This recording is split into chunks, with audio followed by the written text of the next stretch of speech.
Normalmente pensamos no fim da vida como um fracasso da medicina, não é? Um ponto final. Sim, o fim da linha. Exato. Mas as fontes que temos para a nossa análise de hoje sugerem algo, bem, muito diferente. Uhum. E se o fim da vida for, na verdade, um dos períodos de maior transformação pessoal que podemos experienciar? É uma perspectiva radicalmente diferente, sem dúvida. E para esta nossa análise, temos fontes muito, muito ricas. Sim, de áreas completamente diferentes, o que é fascinante. Exatamente. Temos, por um lado, o trabalho de Patrick Vinay, que é quase etnográfico, não é? Mergulha-nos na realidade dos voluntários. Lá no Quebec, sim. Exato. Em cuidados paliativos. E depois, do outro lado do espectro, o parecer do Comitê de Ética francês, que já leva a conversa para um plano mais social, mais político. E ainda os guias práticos, que nos dão o lado mais terra-terra da coisa. Lá está. E a nossa missão aqui hoje é mesmo essa. Juntar as peças e tentar perceber o que é que acontece à identidade de uma pessoa nesses momentos finais, o papel surpreendente da ligação humana e as encruzilhadas éticas que isto nos coloca a todos. Um desafio e tanto. Então, vamos começar por essa ideia. Essa ideia de transformação. O artigo de Vinay abre com uma reflexão que me pareceu, pronto, universal. A citação atribuída a Steve Jobs. Essa mesma. Que no final dizia que toda a riqueza e o reconhecimento de que ele tanto se orgulhava, que tudo isso perdia o brilho perante a morte. O que sobravam eram as memórias criadas pelo amor. E isso leva àquelas perguntas brutais, não é? Será que eu passei a vida a correr atrás das coisas erradas? Ignorei o essencial. É um momento de reavaliação radical. E é muito mais do que isso.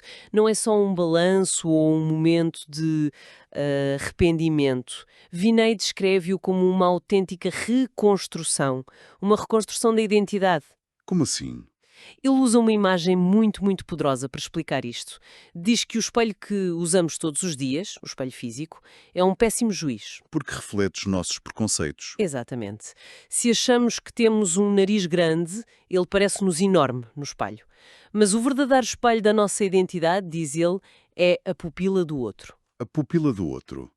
Gosto disso.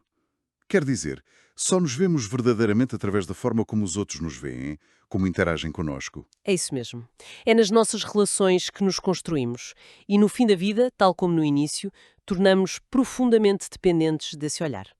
Inteiros, para completarmos a nossa história. Essa ideia de identidade a ser completada no olhar do outro faz-me pensar quem são esses outros no fim da vida? Para além da família, claro. Sim, mas a família está muitas vezes assoberbada e a equipa médica está focada no tratamento. As fontes dão um destaque enorme a uma terceira figura, os voluntários. Sim, eles são apresentados como peças-chave, quase como catalisadores desta redescoberta de si. E a necessidade é enorme, pelo que as fontes indicam. É gritante. Vinay aponta que no Quebec, por exemplo, apenas 30% das pessoas em fim de vida chegam a ter acesso a cuidados paliativos. 30%. É muito pouco. Portanto, qualquer apoio extra é absolutamente vital. Os voluntários preenchem um espaço que mais ninguém consegue preencher. E que espaço é esse, concretamente? Porque é fácil romantizar a ideia de estar presente, mas no dia-a-dia caótico de uma unidade de cuidados paliativos, como é que isso funciona na prática? A função principal é mesmo essa, a mais simples e ao mesmo tempo a mais difícil. Estar com.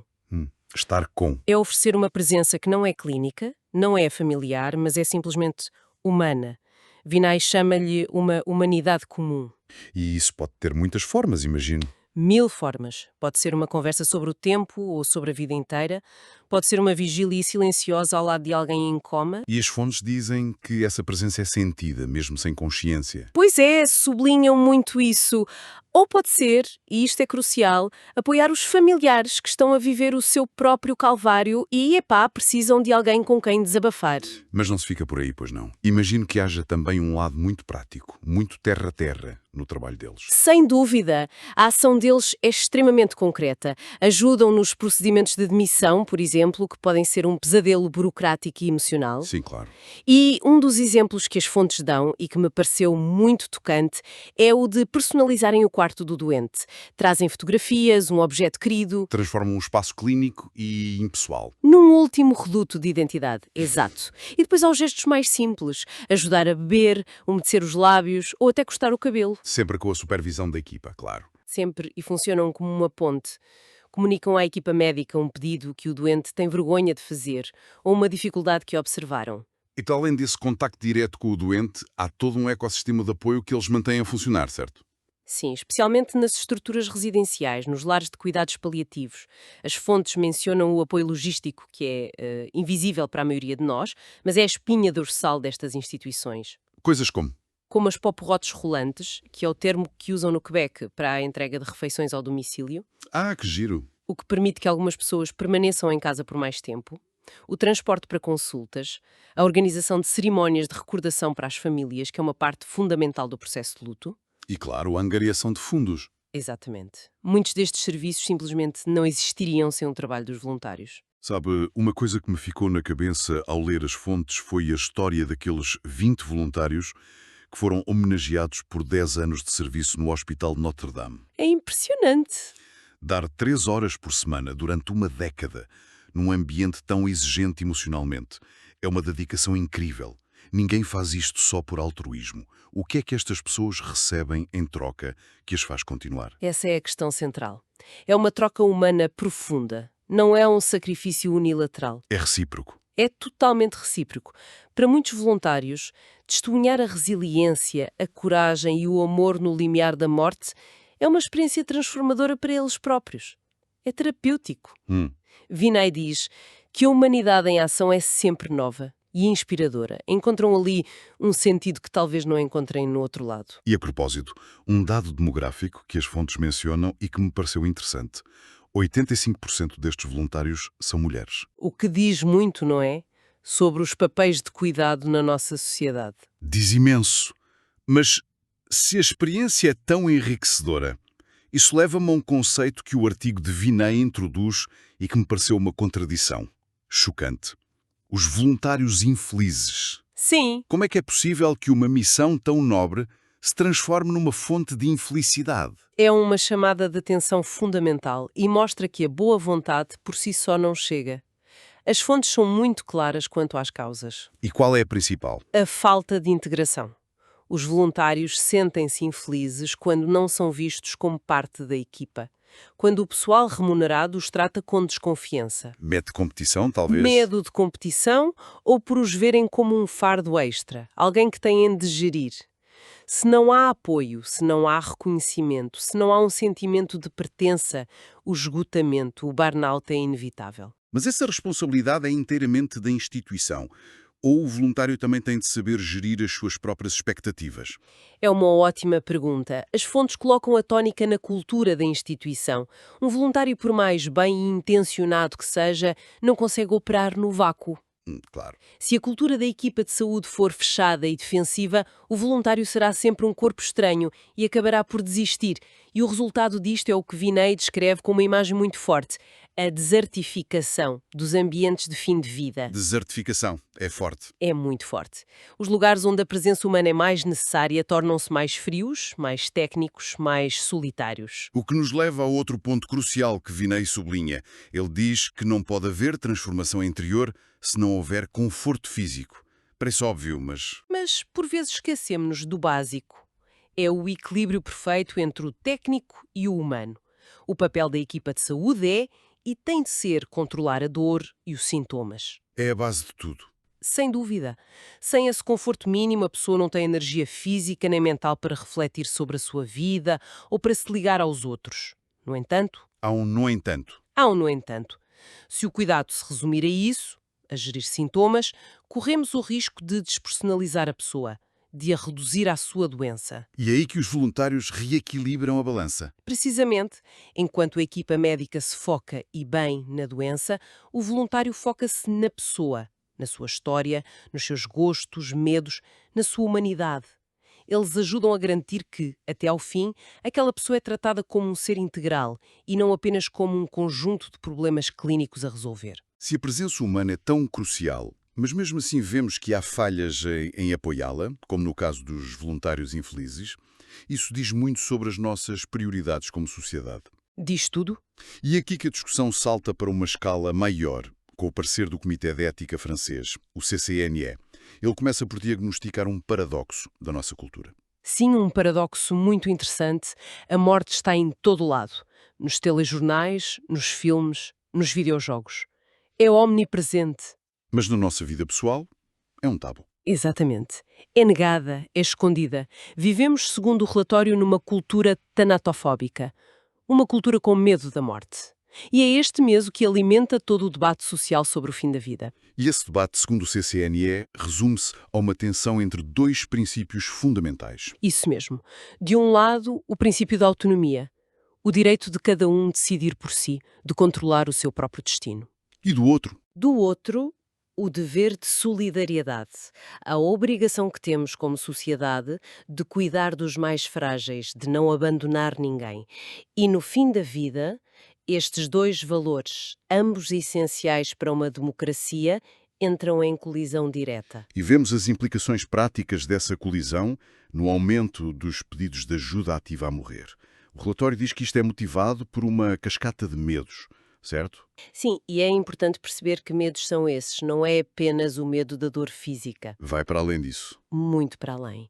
É o medo de sofrer de forma insuportável, sim, mas é também o medo de perder o controlo, o medo de ser um fardo para a família e para a sociedade e o medo de uma morte indigna, lenta e desumanizada. E é aqui que o relatório do CCNI se torna particularmente incisivo.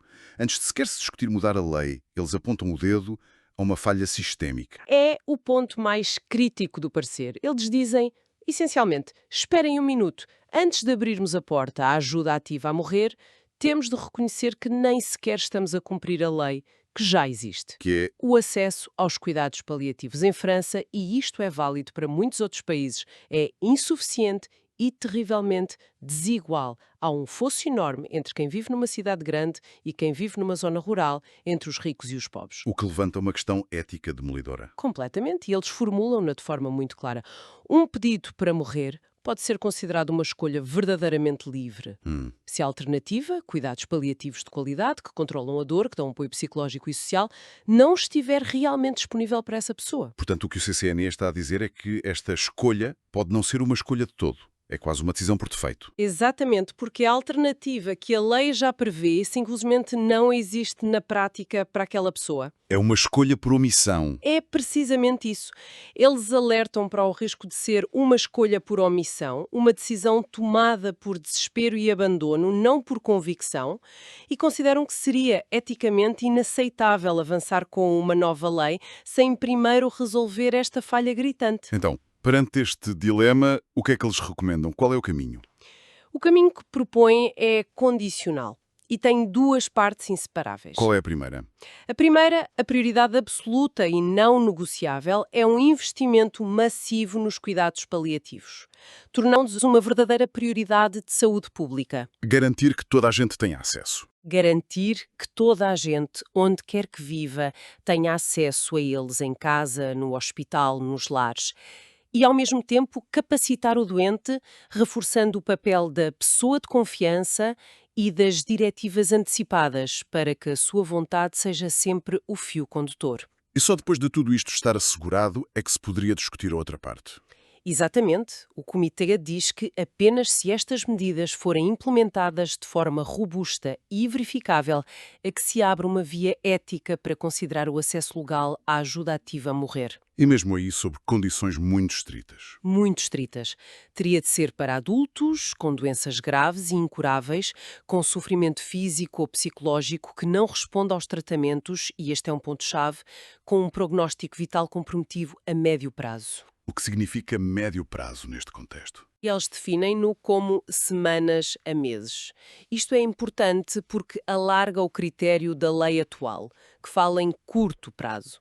E poderia abranger outras situações. Poderia abranger, por exemplo, algumas doenças neurodegenerativas em fase avançada, que causam um sofrimento atroz, mas cuja morte não é iminente. Mas, volto a sublinhar, isto para eles é um se e só se. Se e só se os cuidados paliativos forem uma realidade para todos. Precisamente. Fica claro que é um caminho muito cauteloso e, lá está, condicional. Ao longo desta análise, fomos do mais íntimo, a transformação da identidade de uma pessoa, ao papel fundamental da ligação humana, através dos voluntários, e acabámos no grande desafio da sociedade para equilibrar a autonomia de cada um com a solidariedade de todos. Sim, e se juntarmos todas as peças das histórias dos voluntários no Quebec às deliberações éticas em França, emerge um pensamento final. Uhum. O debate público mediático foca-se quase sempre no direito a morrer. É uma conversa enquadrada na lógica da escolha individual, da autonomia. É verdade. Mas e se a questão mais profunda que estas fontes nos convidam a colocar não for sobre o direito a morrer, mas sim sobre o que a sociedade deve fazer para garantir o direito a viver verdadeiramente, com sentido, com dignidade e sem sofrimento abandonado até ao último momento?